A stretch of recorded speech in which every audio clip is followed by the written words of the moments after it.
अस्सलाम वालेकुम नाजरीन, प्रोग्राम सियासत और सच के एक नए एपिसोड के साथ मैं हूं आपका मेज़बान उमर सियालवी। आपको कहते हैं खुश आमदीद। आज के प्रोग्राम में हमारे पास बहुत अच्छे अच्छे से टॉपिक है जिनके ऊपर हम बात करेंगे। सबसे पहले हम बात करेंगे जो अमरीकी ऐवान नुमाइंदगान की तरफ से पाकिस्तान के इंतखाबी अमल के ख़िलाफ़ जो करारदाद पेश की गई है, उस करारदाद के जवाब में पाकिस्तान ने एक ज़रूरी अहम करारदाद पेश की है।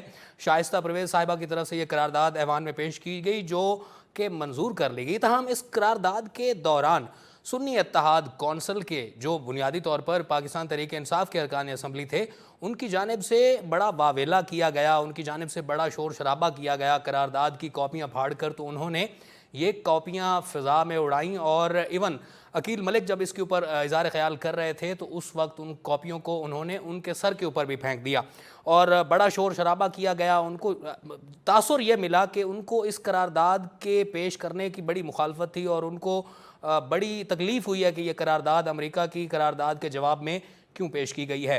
एक तो इसके ऊपर बात करेंगे। दूसरा एक और अहम मसला था जिसके ऊपर हमने गुज़श्ता प्रोग्राम में भी डिबेट की, लेकिन वो सैर हासिल गुफ्तगू नहीं हो सकी। आज उसको हमने फिर से प्रोग्राम में शामिल किया है और वो है ऑपरेशन अज़्म इस्तेहकाम जो शुरू किए जाने का ऐलान किया गया है। इस्तेहकाम पाकिस्तान ऑपरेशन जो शुरू करने का इंदिया दिया गया है कि एक नई जहद का, एक नए तर्ज़ का ऑपरेशन जो है दहशतगर्दी के ख़िलाफ़ शुरू किया जाएगा। इस ऑपरेशन के ऊपर भी अगेन पाकिस्तान तहरीक इंसाफ जो कि सुन्नी इत्तेहाद कौंसिल के रूप में कौमी असम्बली में मौजूद हैं, उनकी तरफ से शदीद रद्द अमल सामने आया। मौलाना फजलुर रहमान भी इस ऑपरेशन की वजह से सीख पा है। अभी शुरू नहीं हुआ लेकिन अभी से जो है वो इसके ऊपर शदीद रद्द अमल जो है वो दे रहे हैं, इसकी मुखालफत कर रहे हैं। उन्होंने माजी के तमाम ऑपरेशन जो थे उनको नाकाम करार दे दिया। और आखिर में हम प्रोग्राम में बात करेंगे जो बिजली के बिल भारी भारी भरकम बिल आ रहे हैं उसके ऊपर क्या लाया अमल होगा, क्योंकि गरीब आवाम है, पिसे हुए आवाम है, मज़दूर तबका है और ये लोग ऐसे हैं कि जो बिजली के बिल अदा नहीं कर सकते। एक 30,000 35,000 रुपये कमाने वाले को अगर 30,000 का बिल आ जाए तो वो सिर्फ बिजली का बिल ही अदा करेगा और ख़ुद ज़िंदा रहेगा तो बिजली के झटके लगाकर। तो क्या ये ऐसा मुमकिन है? इसके ऊपर भी बात करेंगे कि झटके लगाकर भी ज़िंदा रहा जा सकता है, तो ये हुकूमत क्या कर रही है। सबसे पहले जो हम बात करेंगे, ये हमारे पास बात करने के लिए आज के हमारे जो मेहमान गिरामी हैं, हमारे साथ मौजूद हैं वली ख़ान साहब, आप सीनियर तर्जियाकार हैं। अब्दुल्ला गुल साहब हैं, आप भी सीनियर तर्जियाकार हैं और सरबराह हैं तहरीक नौजवानान पाकिस्तान के।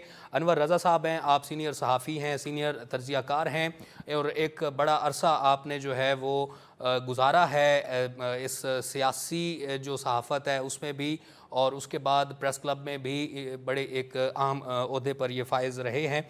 और ये तमाम हमारे पास आज के मेहमान हैं, इनसे गुफ्तगू का सिलसिला शुरू करेंगे। सबसे पहले अब्दुल्ला गुल साहब आपकी तरफ मैं बढ़ूँगा और सवाल ये करूँगा कि हम एक के बाद एक, फिर एक के बाद एक और एक के बाद दीगरे हम देख रहे हैं कि जो भी फ़ैसला पाकिस्तान के हक़ में होता है, जो भी फ़ैसला पाकिस्तान की सालमियत का होता है, जब भी बात पाकिस्तानियत की होती है तो पाकिस्तान तहरीक इंसाफ हमेशा अपोजिट में नज़र आती है। वजूहात क्या हैं? स्पेसिफ़िकली अगर बात करें तो अमेरिकी ऐवान नुमाइंदगान की करारदाद एक बड़ा बेहतरीन जवाब था। उसके करारदाद के जवाब में अगर हमने करारदाद पेश की है और बड़े मुनासिब और सफारती जो आदाब होते हैं उसको मलूज़ ख़ातिर रखते हुए हमने करारदाद पेश की है।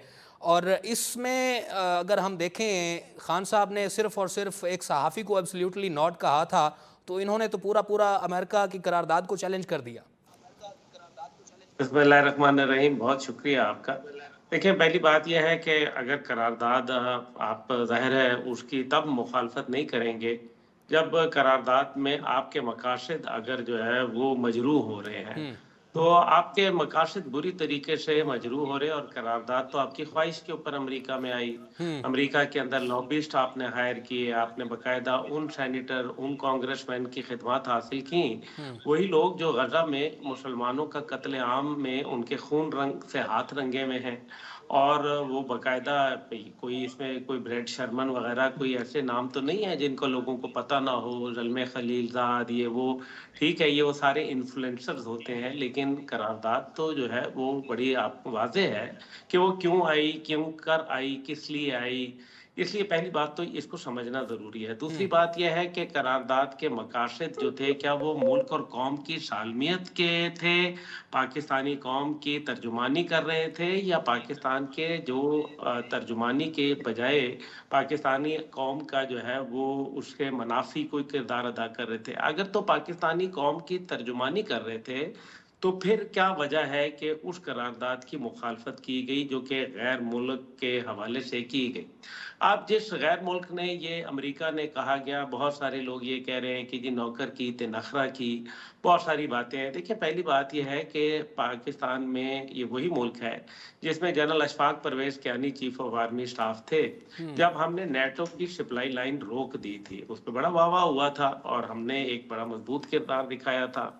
दूसरा जो है वो हमने रेमंड डेविस को भी रो-रो के उनको दिया था, वो भी आपको याद है दियत दे के जाना पड़ा था। जी, और जी। तीसरी बात ये है कि ये वही पाकिस्तानी फ़ौज और आईएसआई है और पाकिस्तान की रियासत है, जिसको 2021 में अमेरिका ने ये कह के अफ़गानिस्तान से जब वो निकला ज़लील होके, तो उन्होंने ये कहा कि जी ये पाकिस्तानियों की वजह से, पाकिस्तानी आईएसआई की वजह से, फ़ौज की वजह से हमें ये जो है वो हार का सामना करना पड़ा। अब उसके ऊपर तमाम ये बातें करके अब एब्सोल्युटली नॉट की बात कर लेते हैं। कौन-सा एब्सोल्युटली नॉट ना कहा? आपने अमेरिका को किस बात पे यस नहीं मैंने कहा? मैंने तभी आपने मेंशन किया कि पाकिस्तान एक सहाफ़ी को एब्सोल्युटली नॉट कहा गया। जी, जी, मैं आपको ये गुज़ारिश कर रहा हूँ, सर। आपने इस्राइल जाने के लिए 20 जनवरी 2019 को पहला पाकिस्तानी पासपोर्ट जारी किया। वो पाकिस्तान आराम से जो है वो पाकिस्तानी इस्राइल जा सकते हैं। फिर आपने आईएमएफ और वर्ल्ड बैंक के कहने के ऊपर स्टेट बैंक के गवर्नर को पाकिस्तान के कानून से ही मावरा कर दिया। फिर आपने 5 अगस्त 2019 को कश्मीर का सौदा कर डाला। फिर उसके बाद आपने पाकिस्तान की तमाम जो नज़रियाती और जोग्राफियाई हदूद थी, उनके ऊपर ज़बरदस्त किस्म का हमला किया। 9 मई का वाक़या जो है वो हो जाता है। ये वो तमाम बातें हैं, जिनको सोचना समझना ज़रूरी है। 590 अरब पिछले 11 साल के तसलसल से खैबर पख्तूनख्वा की हुकूमत को दहशतगर्दी के ज़िम्मे में मिलते हैं, लेकिन 537 टोटल वहाँ सीटीडी के जो ग्राउंड ऑपरेटर्स हैं, वो मौजूद हैं। 537 जस्ट इमेजिन किसी सूबे को इसमें और नहीं मिले और जो वहाँ शराय दहशतगर्दी है वो आपके सामने है। अब मसला यहाँ ये है कि पाकिस्तान के जर्नैलों की तस्वीरों के ऊपर जो है वो उनकी तस्दीक की जाए, शुहदा के मुजस्समों को काटा जाए। उसके बाद जो है वो पाकिस्तान के जब आपको आईएमएफ लोन देता है, तो आप आईएमएफ के हेडक्वार्टर के सामने धरना दे देते हैं। आप जो है बाकायदा वीडियो स्क्रीन्स हासिल करते हैं मोबाइल गाड़ियों के ऊपर और पूरे अमेरिका और बर्तानिया और यूरोप में पाकिस्तान की बदनामी के लिए आप उनकी तशहीर करके उनको जगह-जगह सड़कों पर चलाते हैं। ये पाकिस्तान की मोहब्बत है ये या अमेरिका की एब्सोल्युटली यस है? हाँ, आपने ठीक तो है। हमेशा यस इसी कहा, इसी इसी आपने तो कभी नो कहा ही नहीं। यहीं से मैं सवाल करूंगा नजम अली खान साहब, आपकी तरफ बढ़ूंगा। फरमाइएगा, जिस तरह से अब्दुल्ला गुल साहब भी फरमा रहे हैं कि ये जो तमाम उन्होंने बातें बयान की हैं, इस तमाम तर सूरत हाल को देखा जाए तो पाकिस्तान तहरीक इंसाफ की तरफ से अगर मफाद की बात आए तो साइफर लहरा दिया जाता है, मफाद की बात आए तो 9 मई कर दिया जाता है, मफाद की बात आए तो फिर अमेरिका को ख़त भी लिख दिया जाता है कि हमारी इमदाद की जाए, फिर मफाद की बात आए तो बाकायदा लॉबिंग भी कर दी जाती है, यूरोपियन फर्म्स भी ख़रीद ली जाती हैं पाकिस्तान के प्रोपेगेंडे के लिए, और फिर ये प्रोपेगेंडा भी शुरू कर दिया जाता है कि एब्सोल्युटली नॉट। तो फरमाइएगा, ये रविश जो है ये कितने नुकसानदेह है पाकिस्तान के लिए? तो खैर अब ये इसका क्या ही बंदा कहे, खुद पीटीआई के लिए कितनी नुकसानदेह है? देखिए, पाकिस्तान तहरीक-ए-इंसाफ जो इस वक़्त हुकूमत ने अपनाए हुए है, उनसे बड़े वाज़ेह अंदाज़ में पूछ लेना चाहिए कि आप पाकिस्तान में दहशतगर्दी का खात्मा चाहते हैं या नहीं चाहते, और आप कब तक दहशतगर्दों के सरपरस्त, उनके पुश्तिबान, उनके मुहाफ़िज़ बन के बैठे रहेंगे। मुझे बहुत अफ़सोस के साथ कहना है कि जब भी मैं पाकिस्तान तहरीक-ए-इंसाफ को देखता हूँ, इसके तमाम तर जो इक़दामात हैं उनको देखता हूँ, तो मुझे ऐसे लगता है कि पाकिस्तान तहरीक-ए-इंसाफ जो है वो भारत से ज़्यादा पाकिस्तान के लिए ख़तरनाक होती चली जा रही है। ठीक अब आप है। देखिए कि क्या भारत जो है पाकिस्तान की यूथ को इस हद तक गुस्ताख, इस हद तक बदतमीज़ बना सकता था कि अपने ही इदारों के खिलाफ, अपनी रियासत के खिलाफ, अपने बड़ों के खिलाफ, अपने बुजुर्गों तक का एहतराम न रहे, तो भारत ये काम नहीं कर सकता था। ये काम पाकिस्तान तहरीक इंसाफ ने किया है। क्या भारत जो है सी पैक को रोक सका था, हमारी डेवलपमेंट को रोक सका था? वो नहीं रोक सकता था, लेकिन ये काम सी पैक को रोकने वाला काम पाकिस्तान तहरीक इंसाफ ने किया है। क्या भारत ये कर सकता था कि वो IMF के सामने जाकर मुजाहरे करता, वर्ल्ड बैंक के सामने जाके मुजाहरे करता और हमारी इमदाद रुकवाने की कोशिश करता? भारत के पास कोई जवाब नहीं था ऐसा, वो नहीं कर सकता था। लेकिन ये काम भी पाकिस्तान तहरीक इंसाफ ने किया है। और सबसे बढ़कर मैं अभी मौजूदा सूरत हाल पे आता हूँ। क्या इंडिया जो है और हिंदुस्तान जो है, जो भारत है, इसको कोई भी आप नाम दें अपने दुश्मन को, क्या वो हमारे GHQ पर आकर हमलावर हो सकता था? क्या वो 1965 में उसने जो ख्वाब देखा था कि वो लाहौर के जिमखाना में पहुंचेगा, वो क्या उस कैंट को क्रॉस कर सका था? वो ख्वाब उसका पूरा नहीं हो सका था। उसको हमने BRB पर रोक लिया था। लेकिन ये हमले हुए, कोर कमांडर हाउस पर हुए, ये पाकिस्तान तहरीक इंसाफ ने किए। और अब आप देख लीजिए जो मौजूदा सूरत हाल बनी है, ये जो पाकिस्तान के हवाले से करारदाद मंजूर की गई, क्या भारत इस किस्म की कोई करारदाद मंजूर करवा सकता था? उसके पास कोई ग्राउंड नहीं थी, उसके पास कोई स्पेस नहीं थी, उसके पास कोई तरीकाकार नहीं था। ये काम पाकिस्तान तहरीक इंसाफ के उन एक्टिविस्ट ने किया जो वहां पर अमेरिका में बैठे हुए हैं, वहां पर लॉबिंग फर्म्स को हायर किया जा रहा है, उनके लिए लाखों डॉलर्स जो हैं वो मजबूरी तौर पर अदा किए जा रहे हैं। और उसके लिए पाकिस्तान के इंतखाबात, मुझे तो बड़े, मैं बहुत वाज़ेह होकर सवाल करता हूँ उमर सियादी साहब जी कि ये जो अमेरिका का ईवान नुमाइंदगान है, ये पाकिस्तान के इंतखाबात की तहकीकात के लिए एक चले नॉन बाइंडिंग सही, लेकिन एक रेजोल्यूशन लेकर आता है और सिर्फ 7 अरकान उसके मुखालिफ होते हैं, यानी पूरा ईवान जो है वो मुत्तहिद हो जाता है। लेकिन दुनिया की मालूम तारीख में अब तक जो सबसे ज्यादा बच्चे शहीद कर दिए गए जहां पर, वहां के पर तो ये मुझे ये ईवान जो है, ईवान नुमाइंदगान मुत्तहिद होता हुआ नजर नहीं आता। ये मुझे उस वक्त तो मुत्तहिद होता हुआ नजर नहीं आता जब अक़वाम मुत्तहिदा के जो वहां पर पीस के और वहां पर जो शेल्टर्स थे उन पर बमबारी की जाती है। वहां पर जो हम जब गजा की बात करते हैं, वहां पर अस्पतालों को नहीं छोड़ा जाता, वहां पर स्कूलों को नहीं छोड़ा जाता, वहां पर घरों को नहीं छोड़ा जाता, वहां पर तो ये मुझे ईवान नुमाइंदगान जो है मुत्तहिद नजर नहीं आता। ये ईवान नुमाइंदगान जो है सिर्फ कश्मीर के ऊपर भी मुझे मुतहरिक नजर नहीं आता, जहां इंसानी हकूक की बदतरीन खिलाफ वर्जियां हो रही हैं। ये पाकिस्तान के इंतखाबात के ऊपर क्यों इस तरह एक्टिव हो जाता है, हमें ये समझने की जरूरत है, इसके पीछे तक जाने की जरूरत है। ये काम मुझे माजरत के साथ कहना है कि भारत जो काम आज तक पाकिस्तान के खिलाफ नहीं कर सका, इसको इकोनॉमिक नुकसान, इसको मुआशी नुकसान पहुंचाने के लिए ये सारे काम तो अब हुए हैं। तो पाकिस्तान तहरीक इंसाफ को सोचना पड़ेगा कि वो शेख मुजीब बनने की जिस राह पर गामजन है, इसका नतीजा क्या निकलेगा, खुद उसके लिए क्या निकलेगा, वो चाहते क्या है, उन्हें खुद बैठना होगा, उन्हें खुद सोचना होगा। बहरहाल इस वक्त तो उनकी अपनी जूतियों में दाल बट रही है। हामिद खान साहब एक तरफ लगे हुए हैं, शेर अफजल मरवत जो है अपनी जगह पे लगे हुए हैं, फवाद चौधरी ने अपना एक मुहाज जो है वो खोला हुआ है और तकसीम दर तकसीम अंदर से अरकान निकलने की बातें कर रहे हैं। कोई कहता है हमें ज्यादा इंतहा पसंद हो जाना चाहिए, कोई कहता है हमें पार्लिमानी सियासत करनी चाहिए। तो आहिस्ता आहिस्ता जो है वो अपने मंतकी इंजाम की तरफ बढ़ रहे हैं। लेकिन सवाल सिर्फ इतना है कि आप पाकिस्तान की सियासत क्यों नहीं करना चाहते, पाकिस्तान के लिए सियासत क्यों नहीं करना चाहते, इस पर हमें गौर करना होगा, पूरी कौम को गौर करना होगा। मैं उन लोगों को ब्लेम नहीं करता जो लोग पाकिस्तान तहरीक इंसाफ के साथ किसी फिक्री मुगालते के जरिए, किसी प्रोपेगेंडे के जरिए मिला लिए गए हैं, लेकिन इसके बावजूद उन्हें सोचना तो होगा कि हम कर क्या रहे हैं और कि अब क्या हमारे बच्चों ने यहाँ पर नहीं रहना, क्या हमारे बच्चों ने इस मुल्क में इस तरह रहना है कि ये कर्जों पर चलता रहे, ये डिफॉल्ट हो जाए, यहाँ पर तबाही मच जाए। तो क्यों हम इस किस्म की सियासत कर रहे हैं जो पाकिस्तान के खिलाफ है? आप हुकूमत के खिलाफ हैं, आप 100 दफा रहे, मुझे कोई एतराज नहीं, आपका हक है, आपको हुकूमत का मुखालिफ होना चाहिए, आपको एक मजबूत अपोजिशन होना चाहिए, लेकिन आपको रियासत का मुखालिफ नहीं होना चाहिए, आपको पाकिस्तान का मुखालिफ नहीं होना चाहिए, आपको खुद अपने बच्चों के मुस्तकबिल का मुखालिफ नहीं होना चाहिए। अनवर रज़ा साहब, मैं आपसे ये सवाल करूंगा, हमने देखा कि गुज़श्ता दौर हुकूमत जो था पाकिस्तान तहरीक इंसाफ का, उसमें सऊदी अरब हमसे नालां हो गया। हमारे जो करीबी दोस्त मुल्क था जिसको हम हर मुश्किल दौर का अपना साथी समझते थे, चाइना के साथ हमारे शदीद इख्तलाफात बढ़ गए, सी पैक रुक गया, सफारती सतह पर अमेरिका के साथ हमारी अनबन हो गई, हम बिल्कुल सफारती सतह पर तन्हाइयों का शिकार हो गए थे।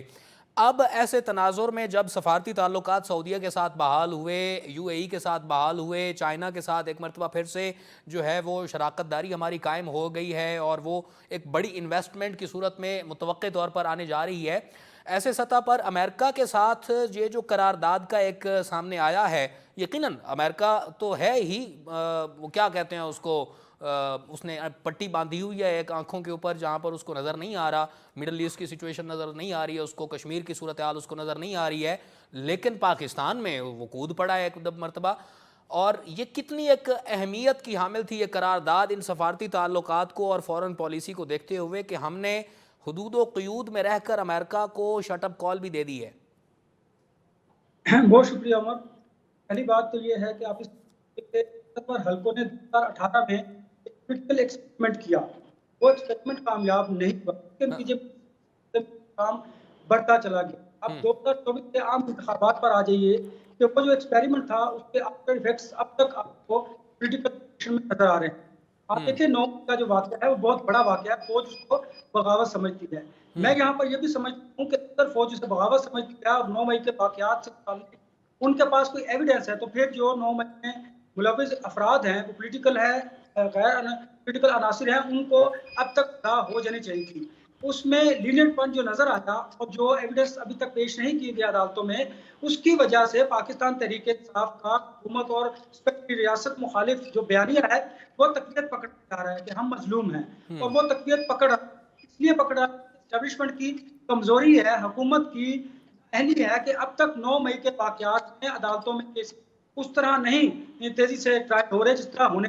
दूसरी बात जो आपने करारदाद की, देखिए अमेरिका जो करारदाद है उसकी कोई आईनी, कानूनी, अखलाकी हैसियत नहीं है। इसकी बुनियादी वजह ये कि अमेरिका जो खुद को इंसानी हकूक का अलमबरदार मुल्क समझता है, वो सबसे पहले ये बताया अफगानिस्तान में, और जो उन्होंने गुआंतानामो में जेल कायम की थी, जो कश्मीर में इंसानी हकूक की खिलाफ वर्जियां आ रही हैं, उस पर तो कोई रिपोर्ट शाया नहीं की गई। अफगानिस्तान जो फ़लस्तीन के साथ किया जा रहा है, जो इसराइल और अमेरिका का गठजोड़ है, उस पर कभी बात नहीं की गई। और सबसे बड़ी बात कि अमेरिका के अंदर खुद कितने कायम है, ख़वातीन के साथ क्या सलूक रवा रखा जा रहा है, क्या वहां पर कभी कोई रिपोर्ट पेश की गई, इस करारदाद की हैसियत क्या है? ये पाकिस्तान तहरीक-ए-इंसाफ का वो बयानिया है तो वहां पर जो यहाँ पर सोशल मीडिया के जरिए प्रवेल किया जा रहा था। आप देखिए उन्होंने इतने लाखों डॉलर देकर जो लॉबी फर्म्स हायर की है, ये उनका सरकारी नतीजा है। आप देखें कि इस करारदाद में जो अमेरिका के माने नुमाइंदगान में पेश की गई, इंसानी हकूक की खिलाफ वर्जियों की बात की गई, पाकिस्तान में इज़हार राय पर बात की गई, पाकिस्तान में इंतखाबात जो है उनकी दाखिलों की बात की गई, फिर लॉ एंड ऑर्डर सिचुएशन की बात की, इकॉनमी की बात की थी। फिर आपको याद हो अगर करारदाद की हो तो उस वक्त बानी पीटीआई के खिलाफ जो तरीके अदम एतमाद आई थी उसकी बात की गई। इस करारदाद से ये साबित होता है कि पाकिस्तान तहरीक-ए-इंसाफ ने जो वहां पर लॉबी फर्म्स हायर की थी, जो उसका सरकारी नतीजा है, ये बयानिया है उनका, वो वही बयानिया उस करारदाद की सूरत में आपके सामने आए। पाकिस्तान की पार्लियामेंट जो बिल्कुल सॉवरन है, उन्होंने एक करारदाद मंजूर की और करनी भी चाहिए थी। उस पर आप देखें कि पाकिस्तान तहरीक-ए-इंसाफ ने बड़ा शोर-गुल किया, शदीद एहतजाज किया। आपको इस एहतजाज से ये बात बिल्कुल साबित होती है, ये दलील है उस बात की कि जो अमेरिका में पाकिस्तान रियासत के खिलाफ लॉबी फर्म्स की गई थी और उनकी लॉबी फर्म्स की जो फीस थी और जो उन्होंने पैसे लिए थे, वो उन्होंने करारदाद की सूरत में पूरे कर दिए। अब अमेरिका पाकिस्तान तहरीक-ए-इंसाफ है, उनको ये प्रॉब्लम है कि पाकिस्तान ने उनके खिलाफ इस करारदाद पेश क्यों की गई, इसलिए कि वो चाहते हैं कि पाकिस्तान की रियासत पर, हुकूमत पर अमेरिका के जरिए दबाव डाला जाए, उस दबाव के नतीजे में बानी पीटीआई को रिहा किया जाए। पाकिस्तान में अदालतें मौजूद हैं, ये पहली मरतबा नहीं है। गैर जानिबदारों के बाद जानता हूँ कि पॉलिटिकल मुकदमात में ऐसा होता है। आप पाकिस्तान पीपल्स पार्टी को देख लीजिए, मुस्लिम लीग नून को देख लीजिए, और अब पाकिस्तान तहरीक-ए-इंसाफ को देख लीजिए। लेकिन क्या माजी में पॉलिटिकल जो मुकदमात कायम किए गए तो उनको अदालतों ने रिलीफ दिया और हुकूमत के जरिए मुज़ाकरात किए गए? का पाकिस्तान में हमेशा से मुदाखलत करता चला है, लेकिन वो मुदाखलत क्या हुआ करती थी? अनवर रज़ा साहब, इसी गुफ्तगू को आगे बढ़ाएंगे। यहाँ पर वक्त हुआ एक मुख्तसर वक्फे का, देखते रहिए सच टीवी। वेलकम बैक जी। बात हो रही थी सियासत और सच में जो करारदाद पाकिस्तान ने ऐवान नुमाइंदगान अमेरिका की जानिब से जो करारदाद के जवाब में पेश की है उसकी मुखालफत की है पाकिस्तान तहरीक इंसाफ ने।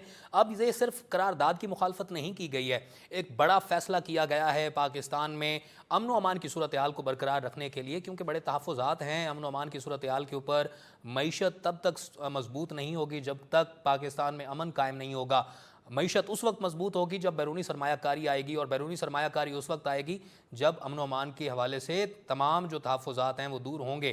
तो इस मौजूदा सूरत में नागुज़ीर है कि जो इस्तेहकाम पाकिस्तान ऑपरेशन है उसको अमली जामा पहनाया जाए, लेकिन हस्ब रिवायत हस्ब साबिक़ वो रिवायत पाकिस्तान तहरीक इंसाफ की बरकरार है कि मैं ना मानूं और हमने जो भी फैसला करना है हुकूमत ने या इदारों ने पाकिस्तान की सलामती के लिए, पाकिस्तान की फलाह के लिए, हमने उसकी मुखालिफ ही खड़ा होना है।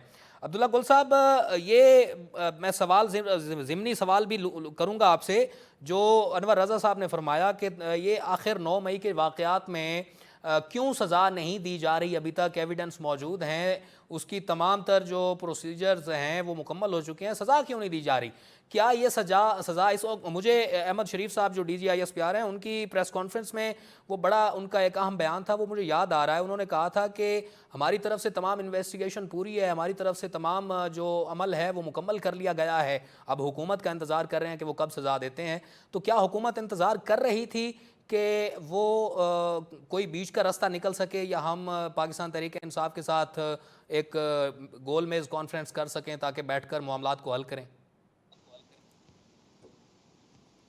ऑपरेशन अज़्म इस्तेहकाम जो है वो इसी का नाम है बुनियादी तौर पर। सर, अज़्म इस्तेहकाम जहाँ कहा गया कि कोई ऑपरेशन कामयाब नहीं हुए, वो ये नहीं हुआ, वो नहीं हुआ, तो वो बता दें कि ऑपरेशन कहाँ कामयाब नहीं हुए। क्या ज़रबे अर्ज़ कामयाब नहीं था?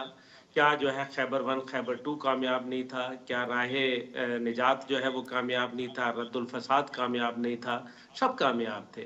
सिर्फ प्रॉब्लम यह हुई कि जो आपके 20 नुकात थे जो कि आर्मी पब्लिक स्कूल के साने के बाद जो है वो पेश हुए नेशनल एक्शन प्लान की शक्ल में, उसके हवाले से जो अभी तक जो जो नुकात चार जिनमें नुक्ते थे वो अफवाज पाकिस्तान के जिम्मेदारी में थे, वो तो अपना निभा रहे हैं। जो 16 नुकात जो कि सूबाई और फेडरल हुकूमत के थे, जो अदलिया के थे, जो सहाफत के थे, जो सिफारत के थे, उनको नहीं निभाया गया। क्यों नहीं निभाया गया?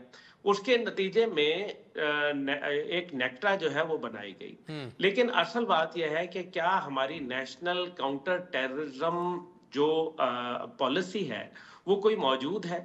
क्या हमने उसके ऊपर काम किया? जिसका जो मर्जी दिल आता है उठ के किया जाता है। एक अमेरिका के बाद 9/11 के बाद उन्होंने एक पेट्रियट एक्ट बनाया था, और पेट्रियट एक्ट के जो वायलेट करना किसी के बाप की भी मजाल नहीं थी, आज भी नहीं है। लेकिन जब पेट्रियट एक्ट को वायलेट किया गया तो फिर जाहिर है जब जो वायलेट करता है वो सजा का हकदार ठहरता है। अभी मसला यहाँ यही है कि अज़्म इस्तेहकाम का मकसद यही है कि वो ऑपरेशन जो है वो जारी और सारी रहेंगे जो कि अभी चल रहे हैं, लेकिन जिसमें कैपेसिटी बिल्डिंग थी इदारों की, सूबाई पुलिस की, सूबाई काउंटर टेररिज्म डिपार्टमेंट की और सूबाई जो नेक्टा ऑफिसर्स थे उनकी, वो अभी तक जो है लैतो लाल से काम लिए जा रहे हैं। अदलिया में जाते हैं तो जो दहशत गर्दों के केस जो है वो छूट जाते हैं, वो विक्ट्री का साइन बनाते हुए बाहर निकल आते हैं। यही वो दौर था जब दहशत गर्दों से TTP से मुज़ाकरात जो है खान साहब की हुकूमत में शुरू हो गए, और फिर दहशत गर्दों को आपने जो 300 का ग्रुप था उसको आपने एक हफ्ते में 6,800 का ग्रुप बना दिया। ये वो चंद बड़े तल्ख हकीकतें हैं। हाँ, कैद किए हुए, इतने मकसद मुश्किलों से कुर्बानियों के बाद कैद किए हुए जो तालिबान के मुख्तलिफ रहनुमा थे उनको भी आज़ाद करवा दिया गया जज्बा खैर सगाली के जी तहत। बिल्कुल जी बिल्कुल। अब आप देखें ना, वो 800 एक वीडियो आई है जिसमें वो 804 नंबर के जूते जो है वो उनको चूम रहा है। कौन चूम रहा है? ये वो दहशत गर्दों का नुमाइंदा। अब मसला यहाँ ये है कि ये चीजें समझने के लिए बड़ा जरूरी है। पाकिस्तान तहरीक इंसाफ कभी हुकूमत करने नहीं आई थी, ये मैं आपको बड़ा वादे बता दूं। जो उन्होंने काम किए वो कौम को तकसीम करना चाहते थे, वो पाकिस्तान के टुकड़े बखिए करना चाहते थे, वो पाकिस्तान को नजरियाती हदूद से बाहर निकालना चाहते थे, इसराइल के साथ ताल्लुकात पैदा करना चाहते थे, जिसके वाज़ेह सबूत मौजूद है। और कोई आ जाए, चेयरमैन तहरीक इंसाफ आ जाए, मैं उनके साथ 1 to 1 डिबेट करूंगा और सबूत रखूंगा सामने। मैं देखता हूं कि कैसे मेरी बात को कोई चैलेंज कर सकता है। मसला यहाँ ये है कि ये जब पंजाब की हुकूमत इनके पास थी, केपी हुकूमत इनके पास थी, जीबी और कश्मीर इनके पास था, फेडरल के अंदर इनकी सीटें मौजूद थी, इन्होंने पंजाब असेंबली क्यों तोड़ी? बात तो ये है, पंजाब असेंबली इसलिए तोड़ी क्योंकि ये चाहते ही ये थे कि टकराव करें। ये जो जीएचक्यू के ऊपर हमलों का आपने सवाल पूछा, बड़ा अहम सवाल है। जीएचक्यू पे है, आर्मी पब्लिक जो दीगर तनसीबात पे है, रेडियो पाकिस्तान पेशावर के ऊपर है, एयरफोर्स बेस के ऊपर है, दीगर जगहों पे आईएसआई ऑफिस के ऊपर है। सबूत मौजूद है, शवाहिद मौजूद है, लेकिन अदालत जो है वो आपने देख लिया। मैं मजीद क्या बोलूं? आज अदालत का नंबर 138वें नंबर पे क्यों मौजूद है, ये भी सोचना पड़ेगा। इसलिए हमें यह भी देखना पड़ेगा कि हमने गुड टू सी यू भी कहते हुए सुना, क्या बाकी मुजरिमों को भी जो इस टाइम पे जेलों में बैठे हैं उनको एक्सरसाइज मशीनें, उनको देसी घी में मुर्गों के जो तल के जो देसी मुर्गे हैं वो दिए जा रहे हैं। 36 लाख रुपए का वो खाना खा गए हैं। जेल के लोगों ने एक अभी तहरीर लिखी थी और खत लिखा बकायदा सीजे के नाम पे, और कहा कि जनाब हमें भी वो सहूलियात फराम की जाए जो वीवीआईपी सहूलियात आप यहाँ फराम कर रहे हैं, हमें भी मौका दिया जाए। मकसद यहाँ ये है कि जब आप इंसाफ के दोहरे मेयार जब कायम करेंगे तो नतीजा यही निकलेगा जो आपका अभी निकल रहा है। इसलिए ऑपरेशन अज़्म इस्तेहकाम का मकसद यह है कि कानून साजी की जाए ऐसे दहशतगर्दों के लिए, चाहे वो 9 मई के हों, चाहे वो पाकिस्तान के हों, वो बीएलए के हों, वो टीटीपी के हों, वो किसी भी तंजीम से ताल्लुक रखते हों, उनके खिलाफ काम। नजम अली खान साहब, आपकी तरफ बढ़ूंगा। हमने देखा कि हमने राह निजात हो गया, ऑपरेशन ज़रब अज़ब हो गया, रद्दुल फसाद हो गया, खैबर 1 हो गया, खैबर 2 हो गया। सिर्फ ज़रब अज़ब की अगर हम बात कर लें तो हमने इस ऑपरेशन में 306 हमले जो हैं वो हमने देखा कि हुए, और पता नहीं हमने कितने 44 अरब रुपए का हमने वो नुकसान उठाया, और खरबों रुपए उसके बाद हम जो है वो उसके असरात से निपटने के लिए हम लगा रहे हैं। लेकिन उसके बावजूद 2023 में हमले हुए। मेरे पास Pakistan Institute of Peace and Studies की जो है वो पड़ी हुई है रिपोर्ट, आपने भी पढ़ी होगी, कि 306 हमले हुए, 693 अमवात हुई और 1124 के करीब जो है वो ज़ख्मी हुए। और ये सिर्फ 2023 की अदाद शुमार हैं। 2024 के जो अदाद शुमार हैं अब तक के, वो इससे कहीं ज़्यादा हैं। तो इस सूरत में अगर ये ऑपरेशन शुरू किया जा रहा है तो मुझे ज़रा वो वजूहात बताएं कि कौन सी मुमकिन तौर पर हो सकती है कि पाकिस्तान तहरीक इंसाफ इसकी मुखालफत कर रही है। उमर, इसमें सबसे बुनियादी सवाल ये है कि अगर आपने ये ऑपरेशन नहीं करना, और बात बुनियादी तौर पर ऑपरेशन की तो है ही नहीं, ऑपरेशन तो सिर्फ एक लफ्ज़ है और बार बार इस पर डिबेट हो चुकी। आप इसको विजन कहें, आप इसको स्ट्रेटजी कहें, हिकमत अमली कहें, आप इसको जो मर्जी नाम दें, अगर आपने दहशत गर्दों का मुकाबला नहीं करना, आपने उनको नहीं मारना, तो फिर आपके पास मुतबादिल क्या है? आपने क्या करना है? आपने उनको सर पे चढ़ा के रखना है, आपने उनके हमले बर्दाश्त करने हैं, आपने उनको राह देनी है कि वो अफगानिस्तान से निकलें और वो सरहद को क्रॉस करते हुए खैबर पख्तूनख्वा और बलूचिस्तान के बाद एक मरतबा फिर वो कराची और लाहौर तक पहुंचे, रावलपिंडी तक पहुंचे। अब चाहते क्या हैं? मैं बड़ा बुनियादी सा सवाल है कि भाई अब चाहते क्या हैं? अगर आप ये सब कुछ नहीं चाहते, आप नेशनल एक्शन प्लान जो है उसके ऊपर अमल दरामद नहीं चाहते, तो फिर अब चाहते क्या हैं? हमें बहुत कुछ करना है इस सिलसिले में। पाकिस्तान तहरीक इंसाफ आहिस्ता आहिस्ता जो है एक्सपोज होती चली जा रही है, हर उस चीज़ की वो मुखालफत कर रही है जहाँ से बेहतरी का रास्ता निकल सकता है। वो कहते हैं कि आपने पहले बहुत सारे ऑपरेशन कर लिए। भाई, ऑपरेशन पीपल्स पार्टी के दौर में अगर सवात में हुआ तो सवात में उसके नतीजे में तवील अरसे से अमन है। आज भी एक नाखुशगवार जो एक बहुत ही बुरा वाकया हुआ, उसके बावजूद सवात के होटल जो हैं वो सियाहों से भरे पड़े हैं। वहां पे सब जिंदगी वापस आई है, वहां पर वो नो गो एरियाज नहीं रहे। अगर आप ऑपरेशन ज़रबे अज़ल की बात करते हैं तो उसके बाद क्या हुआ? आपके हर जुम्मे के रोज एक धमाका होता था जिसमें 50-60 से लेके 100-150 तक बंदे मर जाते थे। हर दूसरे रोज आपका कहीं ना कहीं छोटा मोटा खुदकुश हमला हो जाता था। उन तमाम का रास्ता रुका है, आपको मानना पड़ेगा। हमने कामयाबी हासिल की है और ये पाक फौज ने कामयाबी हासिल की है। अब आप चाहते हैं कि ये जो काम लेकिन दोबारा एक काम शुरू हो लेकिन गया। डिलीवर करना तो अब इनका काम था ना। गुज़श्ता 10-11 सालों से तो हुकूमत पाकिस्तान तहरीक इंसाफ की है और वज़ीर आज़म कल ऑन फ्लोर ये बयान दे चुके हैं कि 500 से ज़ायद अरब रुपए दिए जा चुके हैं दहशतगर्दी से मुतासरा इलाकों की फलाह के लिए। वो रकम किधर गई है? देखिए, ये एक बहुत ही अफसोसनाक सूरत हाल है कि इस वक्त जो बैटल ग्राउंड है, मैदान जंग है, वो खैबर पख्तूनख्वा है। लेकिन अभी जैसे अब्दुल्ला गुल साहब कुछ इदादा शुमार का हवाला दे रहे थे कि सिर्फ 537 सीटीडी के सिर्फ 537 वहां पर फील्ड ऑपरेटर्स हैं। ये जो बिलीव के बलूचिस्तान में इससे तकरीबन 4 से 5 गुना मौजूद हैं। सिंध इससे बहुत आगे है। सिंध में तो दहशतगर्दी का इशू नहीं है, जराइम का इशू है वहां पर, दहशतगर्दी का तो इशू नहीं है। सिंध में इससे कहीं ज्यादा है, 3-4 गुना है। पंजाब में भी दहशतगर्दी उस तरह मसला नहीं है। अब नौमान तकरीबन एक रूटीन वाली चीजें हैं सारी की सारी, यहाँ पर 3 से 4 गुना है। तो क्या वजह है कि खैबर पख्तूनख्वा में आप नहीं करते?